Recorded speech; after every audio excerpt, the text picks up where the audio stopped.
જય શ્રી કૃષ્ણ. બધા ઉઠી ગયા અને પોતપોતાના કામમાં બધા લાગી ગયા હે. પરબતને પાણી વારવાનું હે. મમ્મીને કાલે હલર માંડવી ચોખ્ખી કરીને તો હલરનો પરથારો વીણવા જવાનો હે. પરબતભાઈ આપણે ગુડ મોર્નિંગ, જય દ્વારકાધીશ.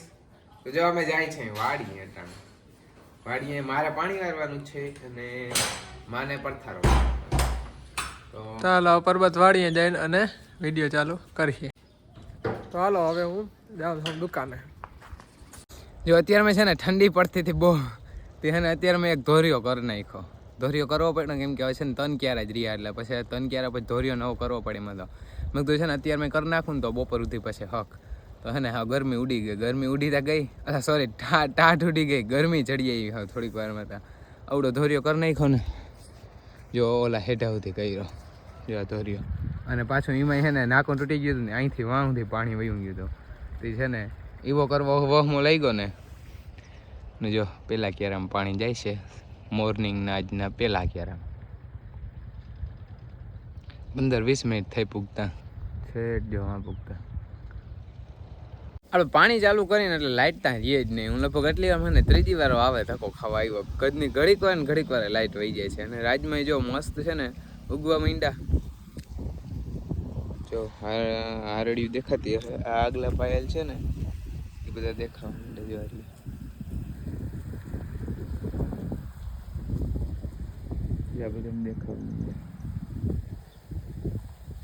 બે તંદીમાં દેખ આખું ખેતર લીલું સમજે હું થઈ જાય.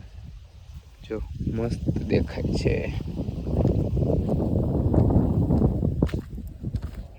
આમથી વધારે દેખાય. આમ સૂરજ જે બાજુથી ઉગતો ને એ બાજુ વધારે દેખાય ઉગતો ને બધેમાં ઉગવા માંડ્યા. હવે વાંધો નથી. અને છે ને માંડવી ચોખ્ખી કરે ને, માંડવી ચોખ્ખી નહીં પણ ખરું ચોખ્ખું કરે. હવે મારે ત્યાં જવું છે. લાઇટ તો આવી નહીં, ઘણી વારથી રાહ જોઈ. તો આપણે છે ને અત્યારે લઈ ગયું 10 વાગ્યા. તમે તો હાલો હા ને માંડવી હેકી નાખો. વાડીએ બીજું તો એકચ્યુઅલીમાં શું છે, બીજું કંઈ ના જડે હે. હાલો જે કા માંડવી હેકાઈ જાય પછી આવું. તો ભી માંડવીની પ્રોસેસ ચાલુ છે હેકવાની. અમે ક્યાંક માંડવી નાખી મેં ડટાઈ ગઈ જે રે. તો જો મસ્ત છે ને માંડવી હેકાઈ ગઈ. હાલો પણ ખાવી હોય તો ખાવા તો નહીં આખ્યો કોઈ, કેમ કે બધાને મૂંઘે પડી જાય માંડવી હેકલ ખાવી. માંડવી હેકલ અને પતાહા આપણે પહેલેથી પતાહા ઘેરથી લઈને જ આવ્યા. પતાહાના મકડા હવે આપણે પતાહા અને માંડવી હેકલ મસ્ત ખાવાની મજા આવી. એક થોડોક નાસ્તો કરી લઈ. તો આપણે ઘેર આવી ગયા છે અને બસ જો મારે હે ને જવું છે કાકાને ઘેર, કેમ કે ત્યાં ઓલું મોટું હલર આવ્યું ને તો જીરીક જાઉં હું છે મોટું હલર પરવા આપણે કેવું હોય તો કામ આવે ને, તો જોઈ આવું અને વિડીયો ઉતારતો આવું કાકાને ઘેર. અડધા કાકા ત્યાં આવ્યું ને તેનું ચાલો જાઉં. તો છે ને આપણે એ ઓઢણ્યું કાલે એક ભાઈ આવ્યો હતો ને દઈ ગયો. તો આપણે અહીંયા આવ્યા પણ છે ને ઓલો પડથારો ને બધું છે ને મશીનથી બધું ઊંચું ચડાવતા હતા, કેમ કે ત્યાં તો 1 વાગી ગયું. તો હવે અટાણે અલર્ટ ચાલુ થાય નહીં. એટલે જો ને લખન ગાયું પાતો હતો ને હું બસ બેઠો હતો. મેં કીધું અલર્ટ ચાલુ થાય ને તો વિડીયો ઉતારી નકર હરીવાલા કરી. અને જો ઓલું મોટું અલર્ટ આવ્યું ને એ છે હે ને લોડરથી બધો ફૂકોને ચડાવતા હતા ને એટલે કઈનું બંધ છે.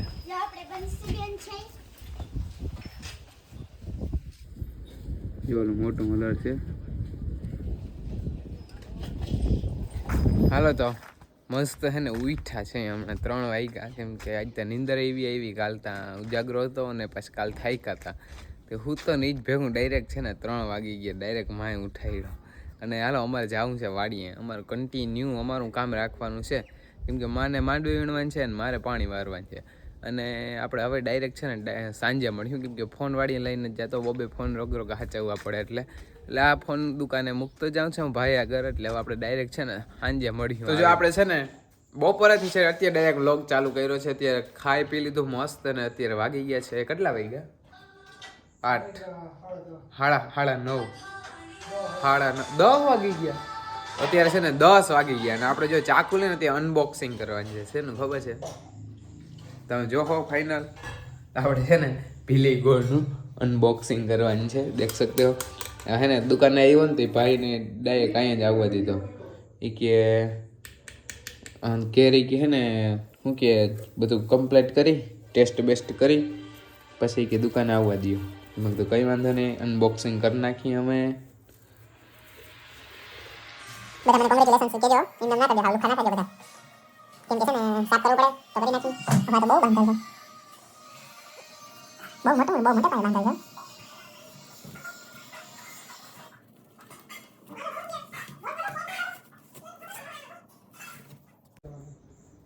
હાલો તો આપણે અનબોક્સિંગ કરી નાખ્યું છે અને હવે બસ હુવાની તૈયારી છે. અને બાપુ જાય છે વાડીએ પાણી વારવા, કેમ કે આજે આખો દી છે કાલ સાંજે 12-1 વાગ્યા સુધી વાર્યું હતું. પાછું આજે સવારનું અત્યાર સુધી કન્ટિન્યુ મેં વાર્યું. અને હવે બાપુ જાહે પાણી વારવા. અત્યારે થોડીક વાર આગી આવે ને તો શું કે પીએ જાય. હવે ઉપલું એક પાર્યું બાકી રહ્યું, બાકી તો હે ને પી ગયું બધું. અને પછી ઉપલી કટકીમાં ઘઉં વાવી દીધા એટલે એ પાવવાના થાય. બાપાએ વાવી દીધા ઘઉં એટલે પછી આજે એમ પાઈ લઈ તો કાલવા મોટર છૂટી થઈ જાય. તો સારું, હાલો આપણે છે ને આ બ્લોગ અહીંયા પૂરો કરીએ. આપણે કાલે એક પાછા સવારે નવા બ્લોગમાં મળીએ. બ્લોગ ગમ્યો હોય ને તો લાઇક, શેર અને સબસ્ક્રાઈબ કરવાનું ભૂલતા નહીં. અને કાલ સવારે નવા બ્લોગમાં આપણે મળ્યા. જય દ્વારકાધીશ.